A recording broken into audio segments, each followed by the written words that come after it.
From the man cave in my home in Rocky River, it's a Tuesday edition of the Bullpen with Adam the Bull. And today's Bullpen with Adam the Bull is brought to you by Bet Online. Bet Online has you covered this season with more props, odds, and lines than ever before.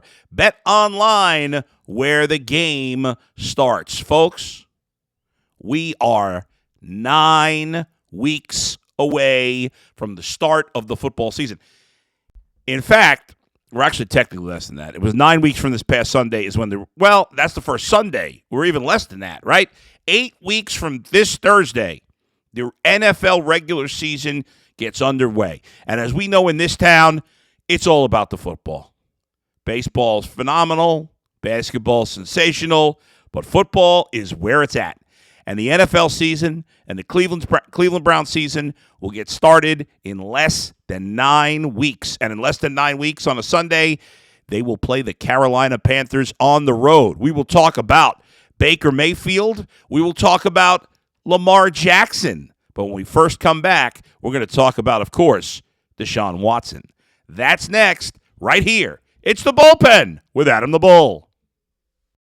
Podcast is not for the faint of heart. And I do think it's time for the Browns to move on. It's not for those who ride the fence. He's proven nothing. But if you're looking for someone who tells it like it is about Cleveland sports, everybody does fandom their way. You've come to the right place. I don't think he's any good. It's time for the Bullpen with Adam the Bull.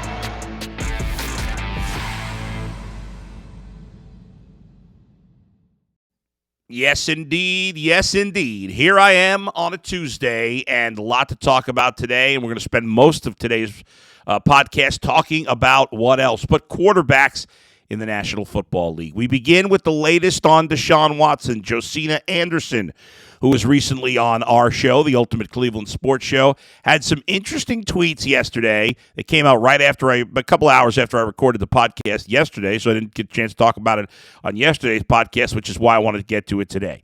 This is what Josina Anderson had to say yesterday morning. Post-hearing briefings are due soon, this week, in the Deshaun Watson proceeding. This morning, meaning yesterday morning, a league source said this is on the timeline for a result.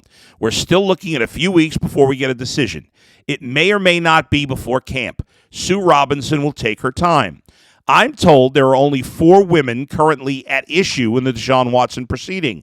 The NFL concluded not to pursue 8 of the 12 women interviewed, and a 5th woman the league tried to pursue but never interviewed her. The league's scope is currently limited to 4 per source.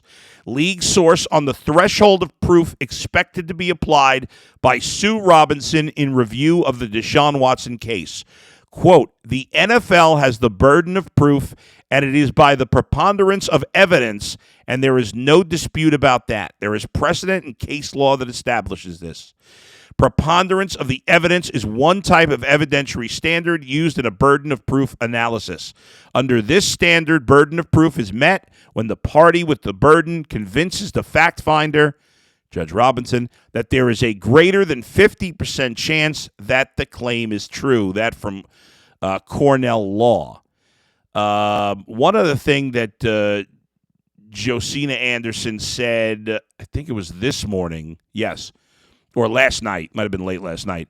She said, as I read over the personal conduct policy, one word continues to stick out while we're thinking ahead to Sue Robinson's decision during the fact-gathering process and where along the spectrum she'll post her flagpole.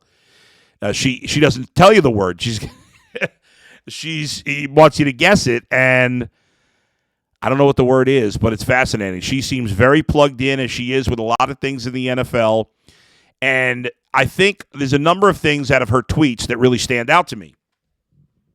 Number one, in the past, when it came to suspensions in the NFL, it was at the whim of the commissioner, and it seemed like the suspensions were really all about emotion or perception, and it didn't matter necessarily what the facts were.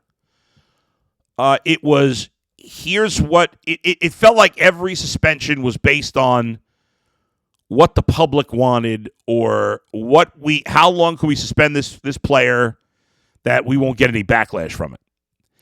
And so obviously facts were used to some degree, I would assume. But the suspensions of players never felt like a court proceeding. It was opinion more than fact,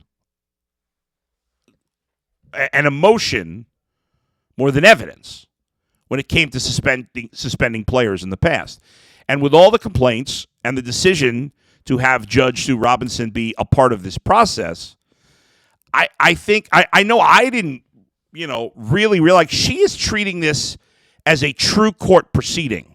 She's a judge. She's impartial. We have to assume. I have no reason to believe she's not. And so instead of like this mystery, we meet with the commissioner and then he just doles out whatever punishment he wants. Well, for now, at least it's out of his hand. Now, part of the agreement is that if there is a suspension from Sue Robinson, the league can change it and make it worse if they want. If there's no suspension, they can't do anything. Now, why the players agreed to that, I have no idea. They should have made this binding arbitration. If you truly believe that Sue Robinson is an impartial juror or judge, which we have every reason to believe she is, she's a highly credible, decorated judge, then they should have agreed that her decision is it. I mean, you could appeal if you want, maybe one appeal, but that's it. That Roger Goodell could not step over. But what's happened is this has been so in the public eye. And yes, there's obviously a segment of the population that can't wrap their head around any possibility that Deshaun Watson is being railroaded. I'm not saying he is. Again, I've said this a million times. I think there's a lot of gray area probably in some of these cases, but none of us knows the real truth except for Deshaun Watson and the women. But we're down to 4 women that she is considering. They're the league's burden of proof that Deshaun Watson violated policy with these 4 women. And ultimately, if she and we're just speculating, right? It feels like lately that the wind is blowing towards a lesser suspension, but we just may be talking ourselves into all of that. I don't know, or maybe it's because the union side has done a lot of the talking, a lot of the leaking, not talking, but a lot of the leaking out of the proceedings last week or was it 2 weeks ago with Judge Robinson, and that there have been reports, multiple reports now, that the league would be willing to consider a suspension under a year. And so because of that, we feel like it's going to be a lesser suspension. And I also think there's a camp of people, a large camp, and I'm one of these people, that if after all this time, I mean, we're talking a year and a half now, Judge Robinson, at this point, you have to believe, is the most qualified person on the planet to adjudicate this case. And so I know for me and my buddy G. Bush, who has been even more outspoken than I have about, kind of defending Deshaun Watson. I don't know that I've really defended Deshaun Watson. I kind of kept an open mind about the whole situation. He has really defended Deshaun Watson. But even he has said, and I certainly agree, that whatever Judge Robinson's penalty is should stand. And if that's a full season, then okay. I'm going to trust her on that. And if it's 4 games or if it's 0 games, well, okay, I'm okay with that too. And I know people like me, certainly G. Bush and a lot of others, if they come back and if they come back and overstep, like let's say she suspends Deshaun Watson for 4 games, and then the league, after all this, and after all she's done, if the league now says, well, wait a second, you went through this whole process, you're the independent arbiter, you have all the details, but we just decided we're going back to what we always did, which was make our penalties based on emotion. We're going to ignore what you decided was the facts in the case, and we're going to suspend them for a year. I mean, that's going to be a really bad look for the NFL. And I would think at this point, the league is talked tough, or at least leaked tough. I got to believe at this point that Judge Robinson's ruling is going to stand. Now, if one side is not happy, they may appeal. I think if the suspension's under 8 games, the league probably won't be thrilled with that. I think if the suspension's over 8 games, the player side won't be thrilled with that. There may be an appeal, but I think, I know for me, and I think a lot of others, Judge Robinson's ruling has got to stand. We thought, at first when you heard about her being hired, I guess there was part of me that was skeptical that the NFL would give any power to an independent arbiter.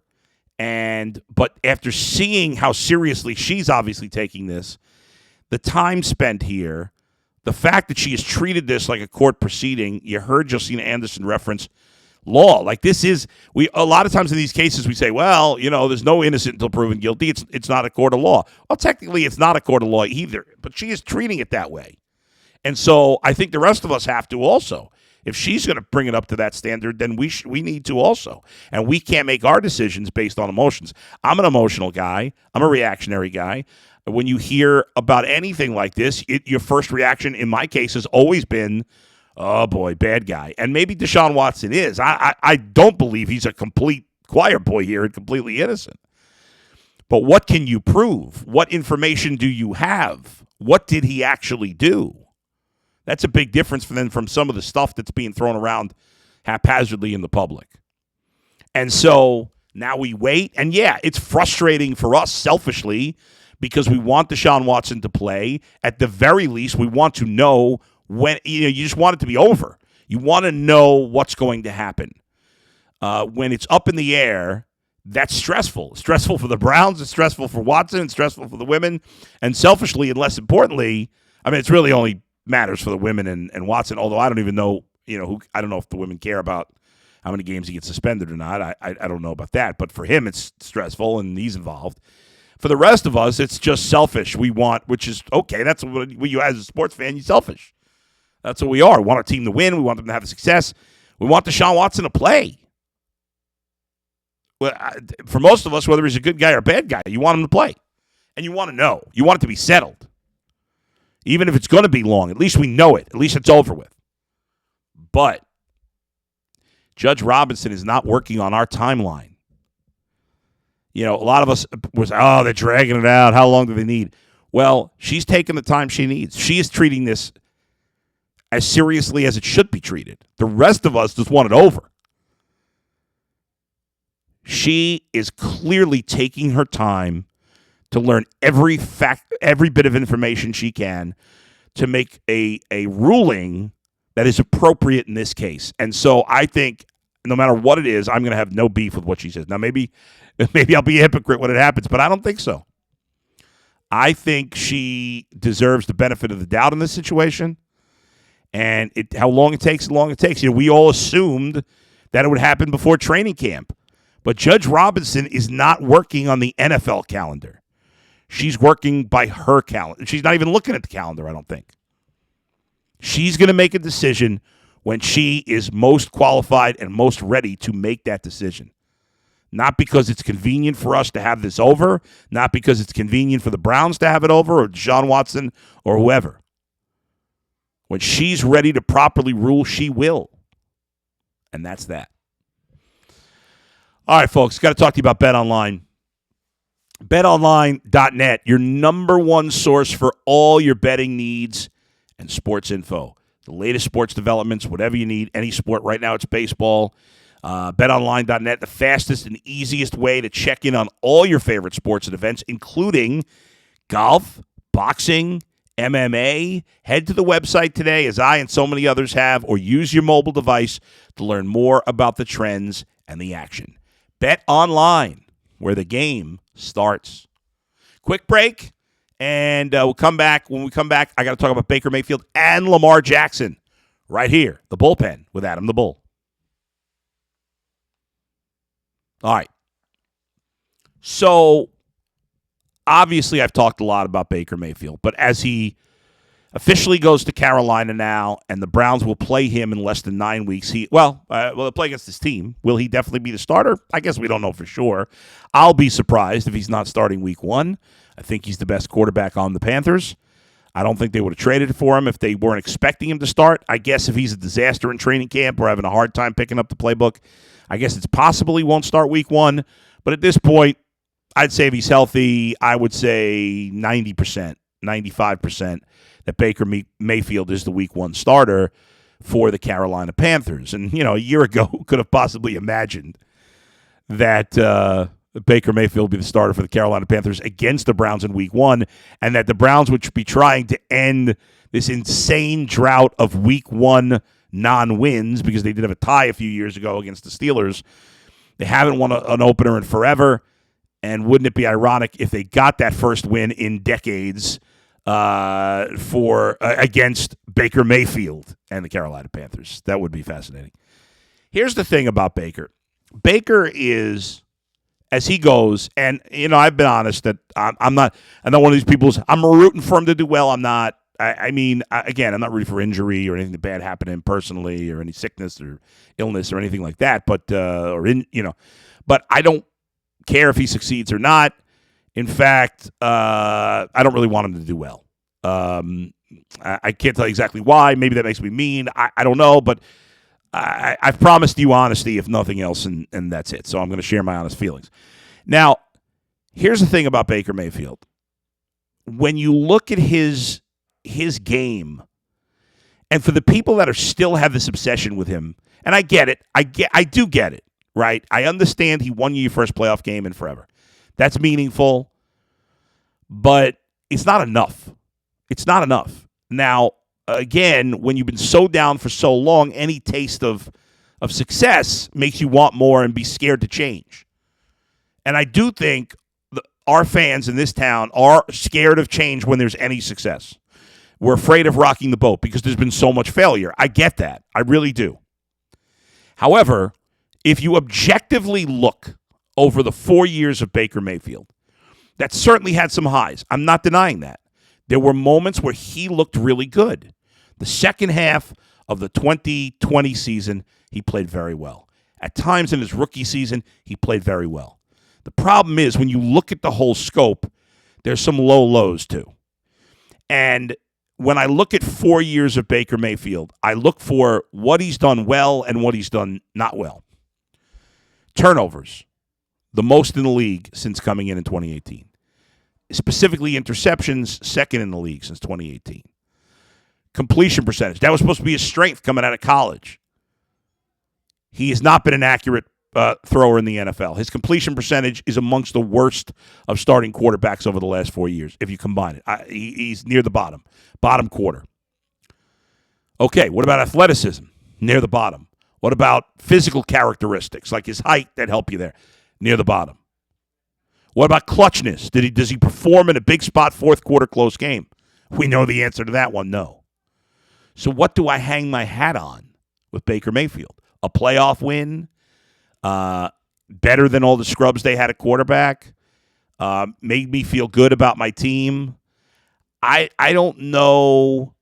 I just don't know what I have to hang my hat on Baker Mayfield.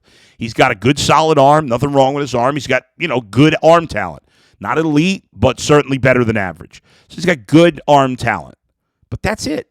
That's not enough, and it can't make up for the many, many flaws in his game because the rest of his game, body type, athleticism, accuracy, turnovers, he's not just average in those areas. It's not like he's got good arm talent and then he's average at everything else. He is well below average. He is poor in all those categories. Again, he turns the ball over a ton. He's not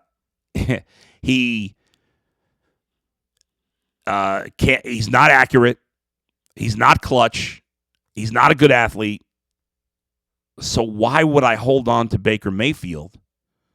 Now, I understand that the guy you've traded for, and there's a level of immaturity that has been talked about ad nauseum. And again, Jason Lloyd brought it up in his article in The Athletic, which really stood out and got a lot of play over this past weekend about, there was a lot of things about Baker and his relationship with Kevin Stefanski kind of rubbed the team the wrong way. And you say, well, we wanted a mature guy. We wanted an adult in the room, and we traded for Deshaun Watson. That doesn't make any sense.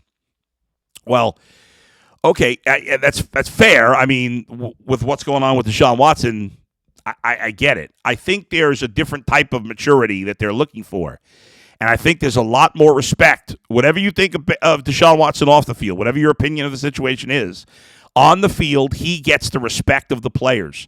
Wide receivers want to play with him. Guys want to play with him. Guys want to play for him. That doesn't mean nobody liked Baker. A lot of his teammates did like him, especially on the offensive side of the ball. We've seen Wyatt Teller go out his way for him. We know Joel Bitonio, the guys that have been here a while, the guys that have lost, they have a relationship with him.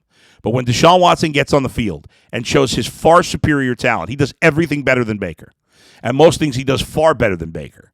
In terms of actual arm talent, physical arm, I don't know, there's a huge difference between the two, but everything else is a massive difference. Watson's much more accurate. He's much more athletic. He's a bigger guy. He's been clutch in fourth quarters when the team was good. They were bad the last year, and he's got to take some blame for that. But the 2 years before that, when they made the playoffs, when he started, he was clutch. Now, he's got a lot to prove in the playoffs. He's got one playoff win. I think people go nuts about the Baker one playoff win. Well, Deshaun Watson only has one playoff win either. Or also. So he's got a lot to prove. There's no doubt about it. But there's nothing to hang your hat on with Baker. There's plenty to hang your hat on with Watson. There's concerns because of the off-the-field stuff. We don't know when he's going to play. We're obviously you've talked about that already. We want the resolution. We've talked about we're not going to get it. We will get it, but not on our timeline. But ultimately, I think it's pretty obvious. If you can get over your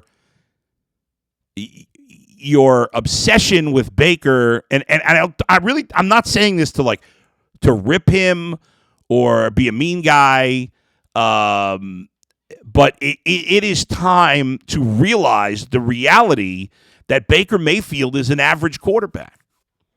And in this NFL, it is very hard to win with an average quarterback or below. The Eagles won a Super Bowl with Nick Foles somehow after Carson Wentz got hurt. Nick Foles is the only subpar quarterback that's won a Super Bowl in forever. It's a weird season, a weird game. He played like a superstar in that postseason. What did the Eagles do? They still moved on. He won a Super Bowl. They got rid of him. They moved on from Carson Wentz, who had led them to the playoffs that year. Jared Goff took the Rams to the Super Bowl. Gone. Jimmy Garoppolo took the Niners to the Super Bowl. Gone. Well, he's not gone yet, but they went to replace him last year with Trey Lance. And Baker's in that same class. He's just not good enough. And unlike those guys, he's only won one playoff game, which may seem like a lot to a fan base that hadn't won any in decades. But in the reality of where you want to be playing, it's not a lot. And we have to have higher standards as fans. I was recently on Fox Sports Radio with Chris Broussard and Rob Parker, and they made the point of saying, I said, well, I often bring up the Tim Tebow won a playoff game.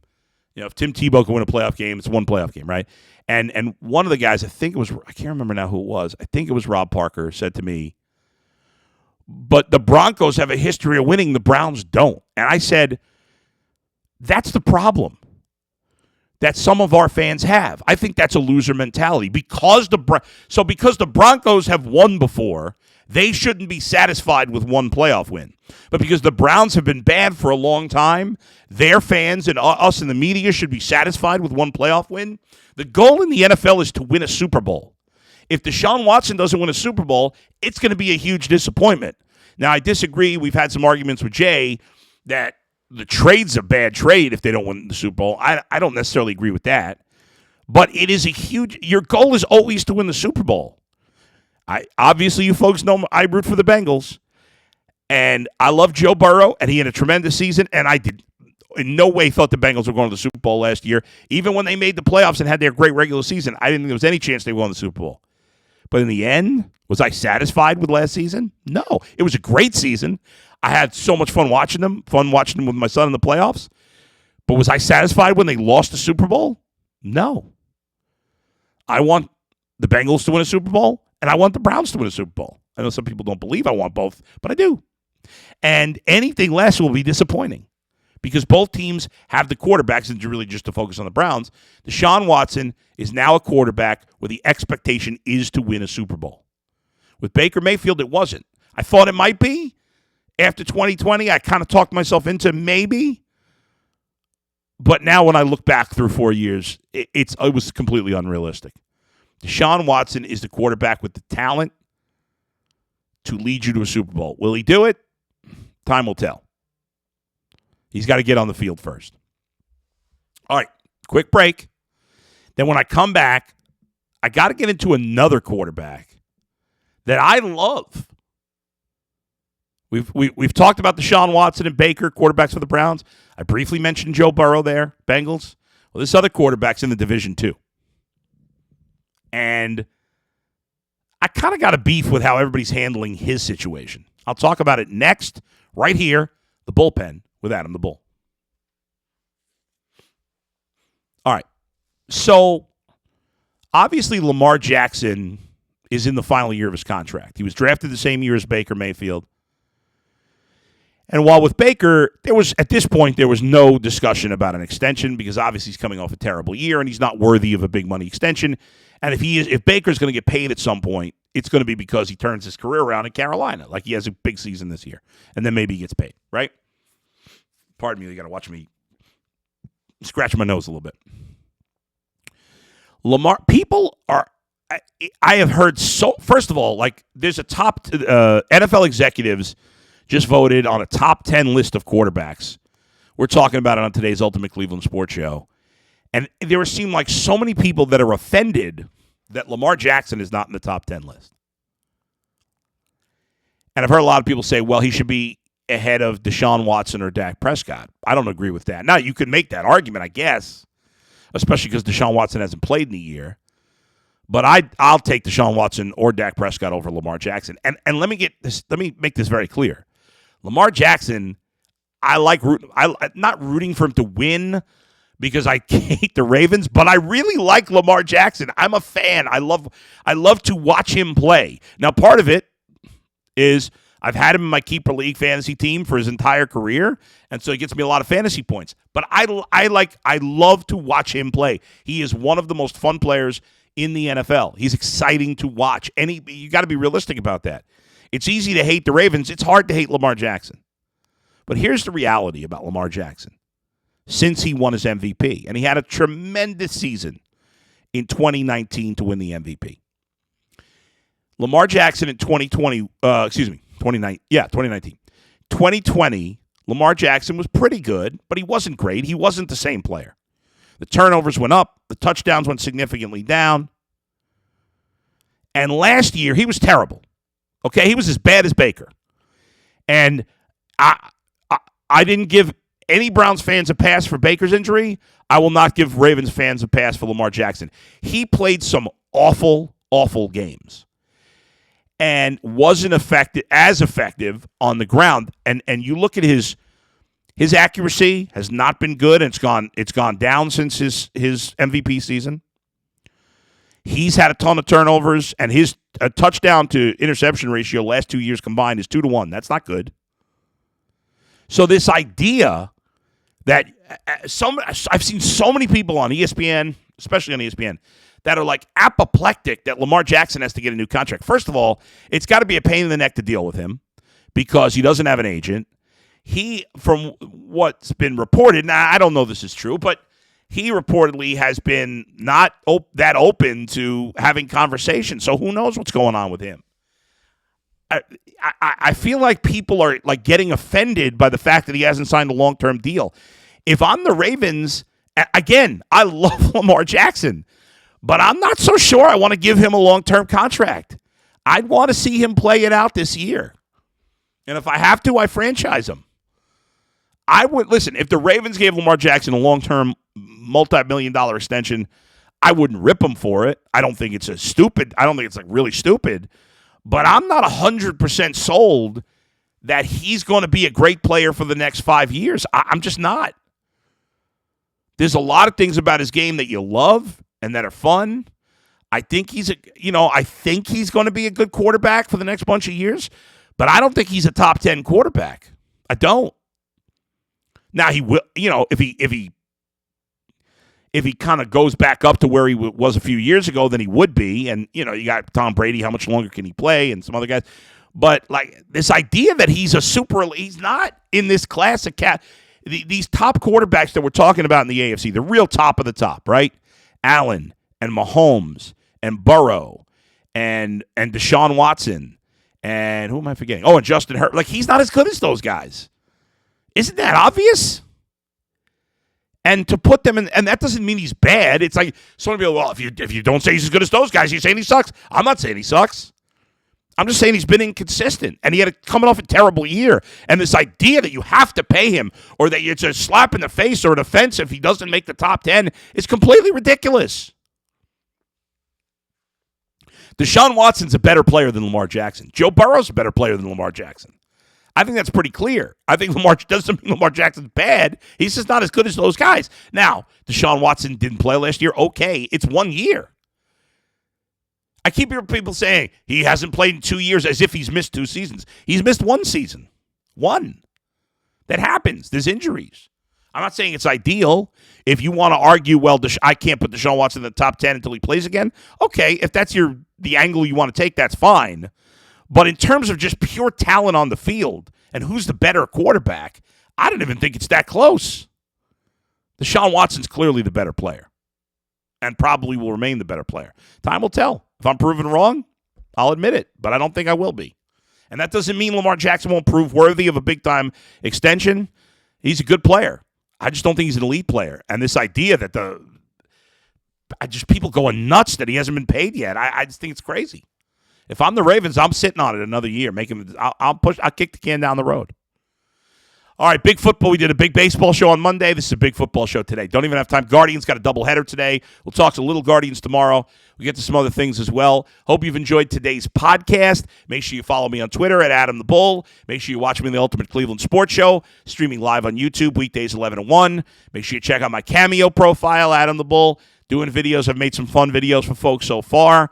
A lot of other things going on. Check out G. Bush's podcast with Jeff.